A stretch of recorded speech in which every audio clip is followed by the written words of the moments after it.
Welcome to This Explainer. Today, we're diving into something pretty profound, the hidden architecture behind how we as humans actually grow. I want you to just sit back, take a deep breath, and get ready to look at your own life through a totally different lens. We're going to break down these silent, invisible forces that shape our destiny, and we'll do it step by step so it makes perfect, intuitive sense. Let's start with a really big question. Why do we suffer? Seriously, let that sink in for a moment. When tragedy strikes or we're dealing with the daily grind, poverty, heartbreak, it almost feels like the universe is just out to get us, right? Like some kind of cruel punishment. But what does this actually mean? Well, the truth is, suffering isn't a punishment at all. It's actually just a symptom. It's the natural, inevitable result of moving blindly through the world.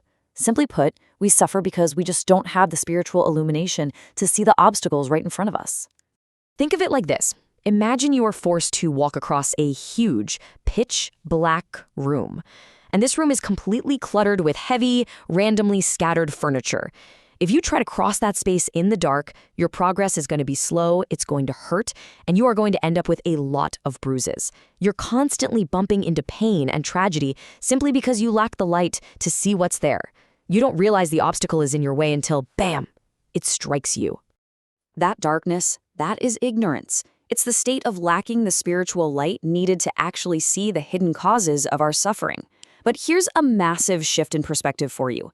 Happiness is actually our natural, normal state. It's just like the changing seasons or a beautiful landscape. It's supposed to be there.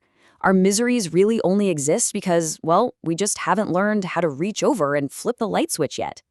So, to get the lights on, we have to face this giant crossroads that every single one of us encounters. See, we're all evolving, no matter what, but we get two ways to do it. The vast majority of people, they just surrender to unconscious evolution. In that state, you're basically dragged forward by nature's whip, driven completely by pain, necessity, and suffering. But there's an alternative, and that is conscious evolution. This is where you step up, take the wheel, and evolve intentionally by choice. You start working intelligently with the laws of nature, instead of just getting battered around by them. So how do we actually make that leap? How do we step onto the path of conscious evolution? Well, to figure that out, we have to understand the environment we're actually operating in. We've got to ask, what is the underlying inescapable rule of this universe? Why is life constantly challenging us, testing our patience, and throwing roadblocks in our way? Think of the universe as this massive gymnasium designed for the evolution of our inner power. And the absolute ultimate rule of this gym? It's the law of use. Literally, use it or lose it. If you were to tie your arm tightly to your body and just refuse to use it for months, nature assumes you don't need it anymore, and that arm will literally wither away. Well, the exact same law applies to our mental and spiritual faculties.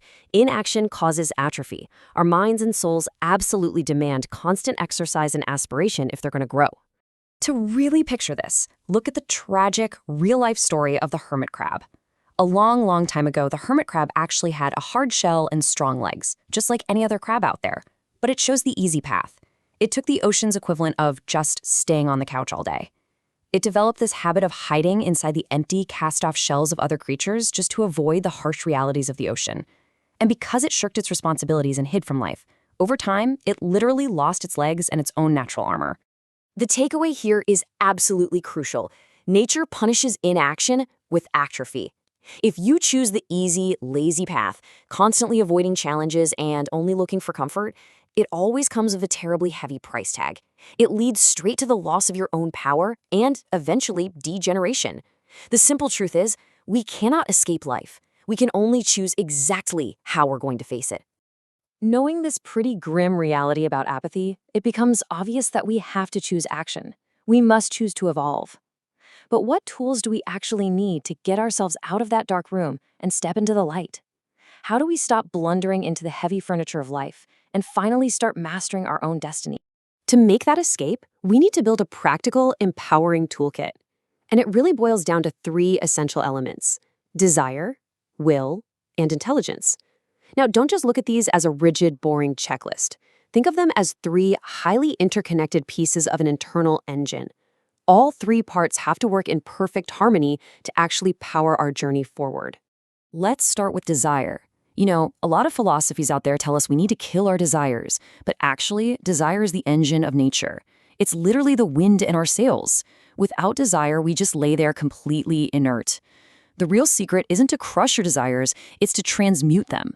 If you desire wealth or excitement, you don't kill that energy, you redirect it. You upgrade it from a basic selfish impulse into a massive, driving aspiration for spiritual growth and usefulness to others. Okay, so if desire is the engine, willpower is a steering wheel. We need an iron will, because let's be totally honest here. The physical body is incredibly lazy. Have you ever set an alarm for 6 a.m. with this fierce, absolute resolution to get up, only to smash the snooze button because your bed was just too comfortable? Yeah, we all have. That's the inertia of the body overriding your will. Willpower is what keeps us on track when that initial burst of excitement completely fades and the heavy turbulence of daily life sets in.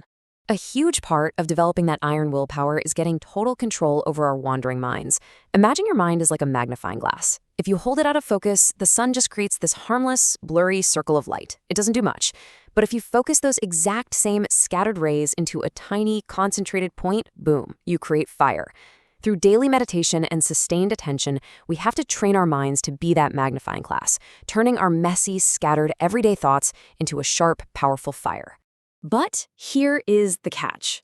Desire and will, they're actually dangerous if you don't have the third element, intelligence. Intelligence acts as our map. It's like a brilliant searchlight cutting through all that darkness we talked about earlier. Why is this so critical? Because you could have the absolute strongest desire to help people and the intense willpower of an Olympic athlete, but if you don't actually understand how the world works, you're going to end up causing harm. The rule here is absolute. Good motives are just not enough. We must know. Just picture going out on a pitch-black night to help a sick neighbor. Your motives are beautiful, right? But if you don't know the terrain, you're going to fall into a ditch and break your leg. Ignorance, even with the absolute best intentions in the world, is always going to lead to painful falls. Having an alert, active intelligence is completely non-negotiable.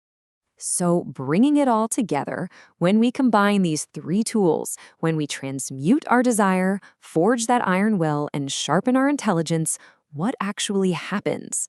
What's the ultimate payoff for all this inner work? Well, we begin to develop a profound, deep, inner awareness. We literally, finally reach over and turn on the light in that dark room. Right now, using just our everyday 5 senses is kind of like being a blind man trying to understand the architecture of a massive, intricate building just by feeling a single doorway with his hands. It's a severely limited perspective, but conscious evolution eventually awakens something more, a higher awareness, almost like a sixth sense. Suddenly, we step back and we can see the entire building. We gain the inner sight to comprehend the vast, interconnected reality of life. And most importantly, we stop stumbling blindly through our days. Which brings us to this incredibly profound realization.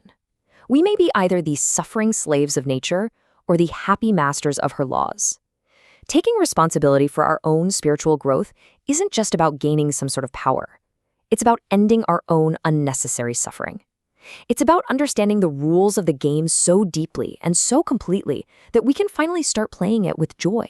So, as we wrap up this explainer, I want to leave you with one very stark choice. You know the darkroom is there. You know that simply drifting along, bumping into things, is eventually going to lead to painful collisions. So will you wait around to be driven forward by the whip of suffering? Or will you take the wheel, ignite your desire, focus your will, and step out into the light? The decision is entirely yours. Which path will you choose?